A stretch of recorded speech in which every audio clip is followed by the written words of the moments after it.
sasamahan ko si Attorney Jordan Pisaras para magsampa ng kaso laban kay Comelec Chairman George Garcia para sa lahat ng pandalayang kanyang ginawa ngayong eleksyon 2025. Ang bigating aligasyon ni Attorney Pisaras ay dumalaw si Attorney Pisaras noon October 2024 sa opisina ni Chairman George Garcia para mag-courtesy call dahil first time niyang tumakbo bilang congressman ng District 1 ng Bohol. At tinanong niya lang si Chairman George Garcia, meron po ba kaming assurance na may papatupad natin ng maayos ang lahat ng ating election laws ngayong election process na ito? Ang sagot ni Chairman George Garcia ayon sa petisyon ni Atty. Pisaras ay, ilan ba ang botante mo sa iyong distrito? Ang sabi, 300,000 po. Ang sagot ni Chairman George Garcia, kailangan mo ng 300 million pesos para manalo. What? Anong suggestion yon? Ibig sabihin ba nangingi ka ng 300 million pesos para maipanalo mo si Atty. Pisaras bilang congressman ng District 1 ng Bohol? Naniniwala po si Atty. Pisaras na itong kalakaran na ito ng Comelec ay widespread sa buong Pilipinas at ginawa nila sa mga kandidato noong nakaraang eleksyon. At yung mga nagbayad sa Comelec ay siyang mga nanalo ngayong election process na ito. Dahil sa statement ni Chairman George Garcia, kailangan mo ng 300 million pesos para manalo. Paano mo i-interpret yung salitang iyon? Chairman George Garcia, sagutin mo nga, ano ang ibig sabihin nung sinabi mo kay Atty. Pisaras na kailangan niya ng 300 million pesos para manalo? Magkano ang sinabi mong halaga para sa mga ibang kongresista, ibang mga kandidato na lumapit sa iyo? Kaya hindi ko nakapagtataka yung mga sinasabi na mayroong bilyong-bilyong salapi na nasa isang bank account, na nasa isang lugar, na ang may-ari ay isang makapangyarihang tao sa Comelec. Hindi po ito chismis lamang. Ito po ay totoong aligasyon. Ito po ay pinaninindigan ni Atty. Pisaras. Nandoon po sa loob ng petisyon. Ito po ay sinasampa namin sa Korte Suprema para ang mga justices natin mismo ang mag-imbita kay Chairman George Garcia at sa kanyang mga kasama na sagutin ang mga aligasyong ito dahil ito po ay totoo. Ano ang ibig sabihin mo, Chairman George Garcia, noong sinabi mo kailangan niya ng 300 million pesos para manalo ngayong eleksyon na ito? Magandang hapon mga kababayan. Kahapon po nagtungo po ito si Atty. Respicio together with Atty. Pisaras sa Supreme Court para maghain po ng kaso laban sa Commission on Election na si George Garcia, mga kababayan ko, dahil sa di umanong pangingikil nitong kasalukuyang chairman ng Comelec. Kinuwento po ni Atty. Respicio, no, kung paano daw po alokin nitong kasalukuyang chairman ng Comelec, mga kababayan, na si George Garcia, itong si Atty. Pisaras, mga mamenser, para lang di umano manalo sa pagtakbo nito noong nakaraang eleksyon na bilang isang congressman dito sa lungsod ng Bohol, mga kababayan ko. Ayon po kay Atty. Respicio, sabi daw po ni Atty. Pisaras sa kanya, itinanong daw po siya ni Comelec Chairman George Garcia na kung ilan daw po ba ang populasyon ng mga botante doon sa dito nasasakupan niya sa lungsod ng Bohol, mga kababayan ko. At nung sinagot po ni Atty. Pisaras, 300,000 voters daw po, di umano. At ang sabi daw po nito ni Chairman Comelec na George Garcia, na makapal ang mukha, kiningi na, kailangan niya daw po magbigay ng 300 million para lang manalo siya dyan sa lungsod ng Bohol, mga kababayan ko, di ba? Oh? Ang kapal na mukha mo, George Garcia, kining-ina ka. Ang laki-laki ng napera mo, mga maminser ni George Garcia, noong nakarang eleksyon. Napakalaking pera. Nakaraan na imbitahan po tayo nung tumatakbong mayor. Hindi ko na babanggitin kung ano pong lungsod po yun. Pero dito lang po yan sa Metro Manila. Nabanggit niya po, mga kababayan ko, nung nakaraang eleksyon, kailangan daw talaga pala, kapag at kandidato ka, magbibigay ka, mga maminser, ng lagay, no? Ng pa-slide sa Comelec, mga kababayan ko, para lang, tawag dito, manalo ka. No, pero hindi niya po binigay yung hinihinging eksaktong pera ng COMELEC, mga kababayan ko. Kaya ngayon po ay natalo po siya. No, natalo po siya ng nakatunggali niyang mayor, mga kababayan ko, na nagbigay daw ng tawag dito ng mas malaki pang pera sa kanya. Totoo po pala talaga yung mga kwento-kwento na yun, no? Kung ngayon, mga kababayan, no? Ngayon, may lumabas na ulat na balita, ulat na balita pa, na di umano ito si George Garcia ay nagulantang dahil daw po sa paghain, no, ng kaso laban sa kanya nito ni Atty. Respicio. Mga kababayan ko, basahin natin ang ulat na ito, ha? COMELEC Chairman Garcia inamin na nagulantang matapos ang isinampang disbarment case laban sa kanya. Nagulantang ka pa kumagka, nakatanggap ka naman ng perang hayop ka. Nagulantang ka pa, dapat inasa mo na yan, Tokmol. Kinakapos ako ng hininga sa'yo, gigil ako sa'yo, te. No? Inamin ni Komisyon on Election COMELEC Chairman Attorney George Garcia na ikinabigla niya ang disbarment case na isinampa sa kanya ni Attorney Jordan Pizaras, no? Si Attorney Jordan Pizaras pa pala ang nagsampa ng kaso sa kanya, no? Iko-correct ko lang, mga kababayan ko, ha, na si Attorney Respicio po ay sanamahan niya lang po ito si Attorney Jordan Pizaras para magsampa ng kaso laban kay COMELEC Chairman George Garcia. No, ayon kay Pizaras, sinabihan umano siya ni Garcia na kinakailangan niya ng 300 million pesos. Isang kandidato pa lang yun, ha? No, isang kandidato pa lang po yun na tumatakbo bilang isang congressman sa lungsod, sa isang lungsod dito sa bansang Pilipinas. Paano pa po kaya yung iba pang kandidato? Di ba? Paano pa po kaya yung iba pa pong kandidato? Para manalo sa pagkakongresta sa unang distrito ng Bohol po yan, mga kababayan ko. Ngunit ayon kay Garcia, hindi umano ito totoo at binabaliktad lamang siya. Anak ka ng tokwa, paano mo masasabing binaliktad? Tumangkap ka na nga po. Tumangkap ka nga po, hindi lang po ito. Kung alam nyo, mga kababayan ko, kung meron man pong medyo katulad nito ni Attorney Jordan Pizaras na malakas ang loob, no? Katulad nila Attorney Respicio na malakas po yung loob, buo yung loob na magpatunay na tunay itong itong sinasabi kay George Garcia, no? Ay dapat lumantad po, no? Para matulungan itong mga magigiting na attorney laban dito kay George Garcia.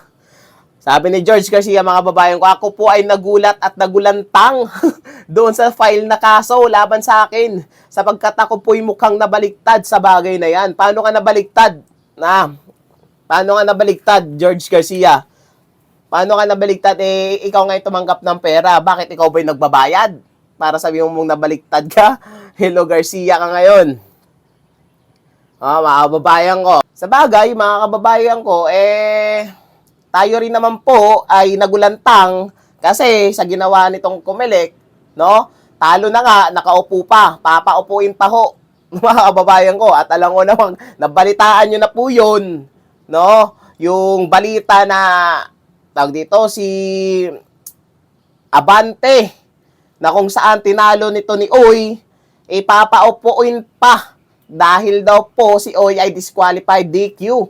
Anak ng toko naman talaga ng mga kababayan ko. Ngayon, mga ma'am and sir, malakas po ang aking parang tawag dito, ang aking pananaw na mukhang yan din po ang gagawin nila para tawag dito, hindi makaupo ng pagkamayor ito si Tatay Digong, mga kababayan ko.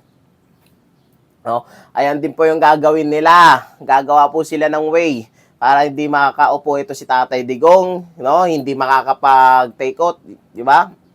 Mami sir, at ngayon ayan po ang pagbabasihan nila para ipaupo naman po itong si Carlo Nograles. No? Yan po yung nakikita ko lamang, ha, pero opinion ko lang naman po yan. Di pa rin po natin malalaman kung ano po yung tawag dito, magiging resulta nito. Basta, yun lang po ang aking palagay na mukhang imposible yatang papaupuin nila si Tatay Digong. Kasi nga, yung Duterte Youth, di ba, hindi nga nila pinaupo. Samantalang, yan po ay, tawag dito, pinili ng sambayan ng Pilipino, mga kababayan ko, para umupo dyan sa pwesto na yan, pero hindi po nila pinapaupo. Oh. 'Di ba? Ngayon si Uy, mga kababayan ko, na nanalo na sa lungsod ng Maynila bilang congressman, dinekyo pa. 'Di ba? Dinisqualified pa. 'Di ba, mga maminser? At pinaupo at binabalik itong si Boy Dila, anak ng nakakagigil. No? Eto, mga kababayan, may papanood po ako sa inyong video. Panoorin niyo po ito, mga kababayan ko, kung nasaan yung actual na sinasabi nito ni Atty. Respicio kung paano po tawag dito, hut-hutan ng pera ni George Garcia itong si Atty. Pizaras. Ayan, watch this video, mga kababayan ko. Maraming salamat. Pinasamahan ko si Atty. Jordan Pizaras para magsampa ng kaso laban kay Comelec Chairman George Garcia para sa lahat ng pandarayang kanyang ginawa ngayong eleksyon 2025. Ang bigating aligasyon ni Atty. Pizaras ay dumalaw si Atty. Pizaras noon October 2024 sa opisina ni Chairman George Garcia para mag-courtesy call dahil first time niyang tumakbo bilang congressman ng District 1 ng Bohol. At tinanong niya lang si Chairman George Garcia, meron po ba kaming assurance na may papatupad natin ng maayos ang lahat ng ating election laws ngayong election process na ito? Ang sagot ni Chairman George Garcia ayon sa petisyon ni Atty. Pizaras ay, ilan ba ang botante mo sa iyong distrito? Ang sabi, 300,000 po. Ang sagot ni Chairman George Garcia, kailangan mo ng 300 million pesos para manalo. What? Anong suggestion yon? Ibig sabihin ba nangingi ka ng 300 million pesos para maipanalo mo si Atty. Pizaras bilang congressman ng District 1 ng Bohol? Naniniwala po si Atty. Pizaras na itong kalakaran na ito ng Comelec ay widespread sa buong Pilipinas at ginawa nila sa mga kandidato noong nakaraang eleksyon.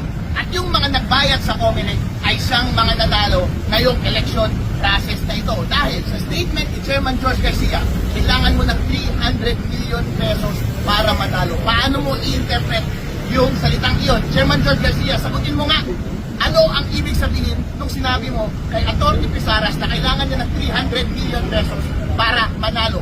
Magkano ang sinabi mong halaga para sa mga ibang kongresista, ibang mga kandidato na lumapit sa iyo?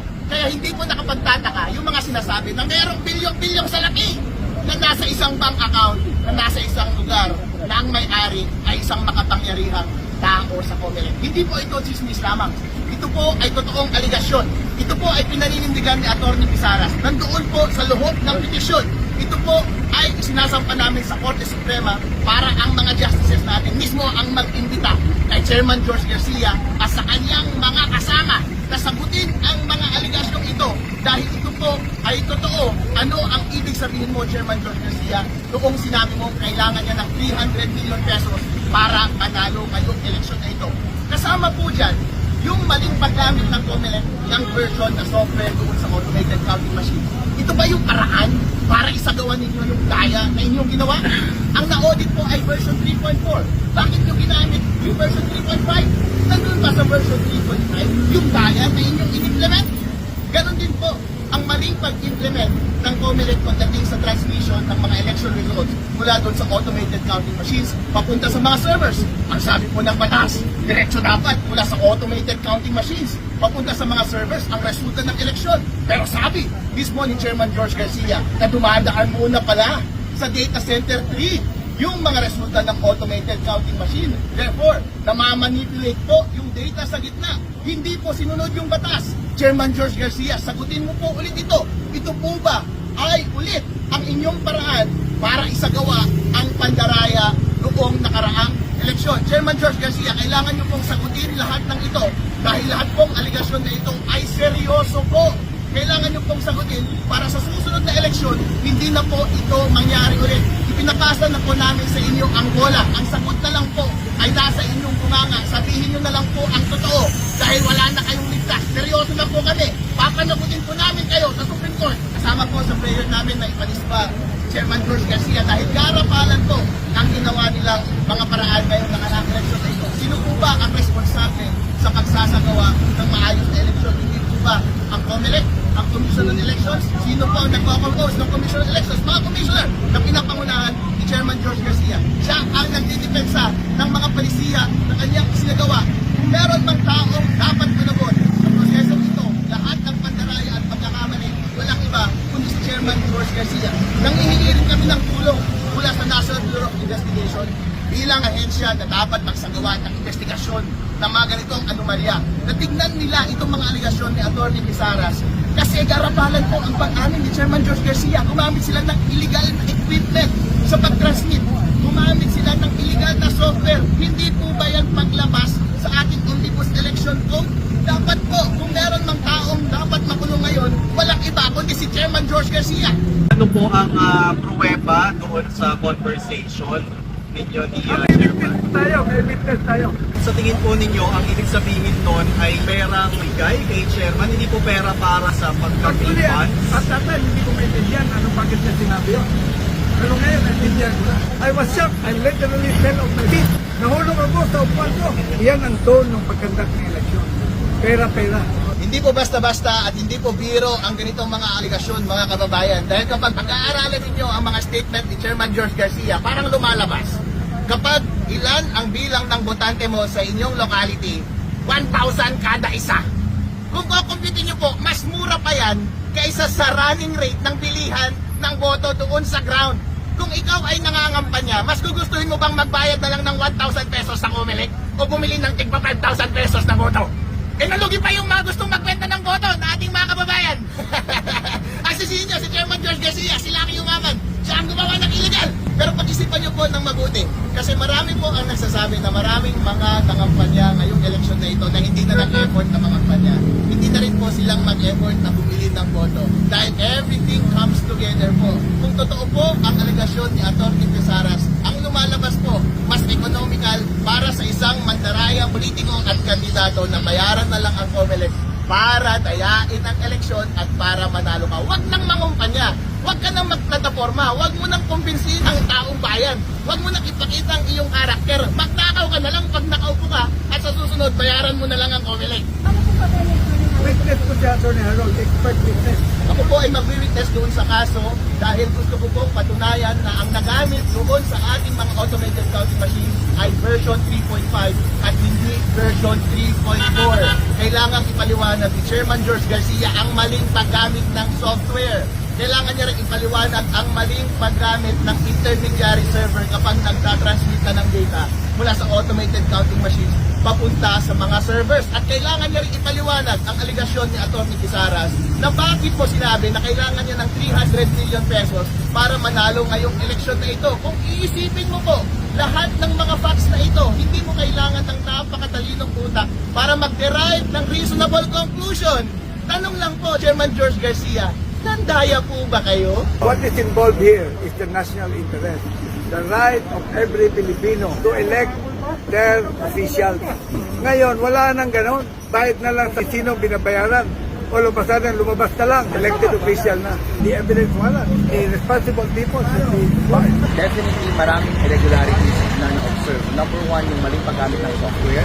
Number two, yung paggamit ng intermediary servers na labag sa batas. At yung number three, yung allegation ni Atty. Pisaras na sinabi ni Chairman George Garcia sa kanya na kailangan mo ng 300 million pesos para manalo. Hindi po po ito, suggestion po ba iyon ng right? Lahat po ito ay nag-lead sa conclusion ng isang ordinaryong tao na merong modus operandi ang Comelec sa pagsasagawa nila ng malawakang daya noong nakaraang eleksyon. Ito po ba yung ginamit nila sa kada kandidato na lumalapit sa kanila? Ito po ba yung dahilan kung bakit nanalo ang mga ilang kandidato na hindi inaasahang nanalo? Ito po ba ang dahilan kung bakit walang tiwala ang taong bayan ngayon sa resulta ng eleksyon? Ngayon po, iniimbitahan ko namin si Chairman George Garcia na lumapit sa Supreme Court. Kami na po ang lumapit mismo sa Supreme Court dahil ayaw niya tayong pansinin sa media. Gusto po namin na tawagin siya ng Supreme Court. Chairman George Garcia, maliwanag po ang mga allegation laban sa iyo. Maling software, maling transmission, at yung mukhang tunog na nag-i-invite ng bribery. Sagutin mo, anong ibig mong sabihin noong sinabi mo na kailangan ng 300 million pesos para manalo? Meron pong sufficient na ebidensya para mapatunayan na nangyari yung conversation na yun between Attorney Pisaras at kay Chairman George Garcia. Sapat po yung mga iyon. Hindi po pwedeng itanggi iyon ni Chairman George Garcia. Ang kailangan niya pong gawin ay ipaliwanag niya kung ano ang ibig sabihin niya nung sinabi niya kailangan mo ng 300 million pesos para manalo. Kung ikaw, ordinaryong tao, anong ibig sabihin yun? I'm allowed only to spend 900,000 pesos. Hindi mo po pwedeng sabihin na yung sinuggest niya na 300 million pesos ay dapat mong gastusin legitimately sa pangangampanya. So kung hindi yun yung 900,000 pesos na legitimate mo na pwedeng gastusin sa election process, para saan yung amount na iyon? Bakit kailangan kong maganda ng 300 million pesos para manalo?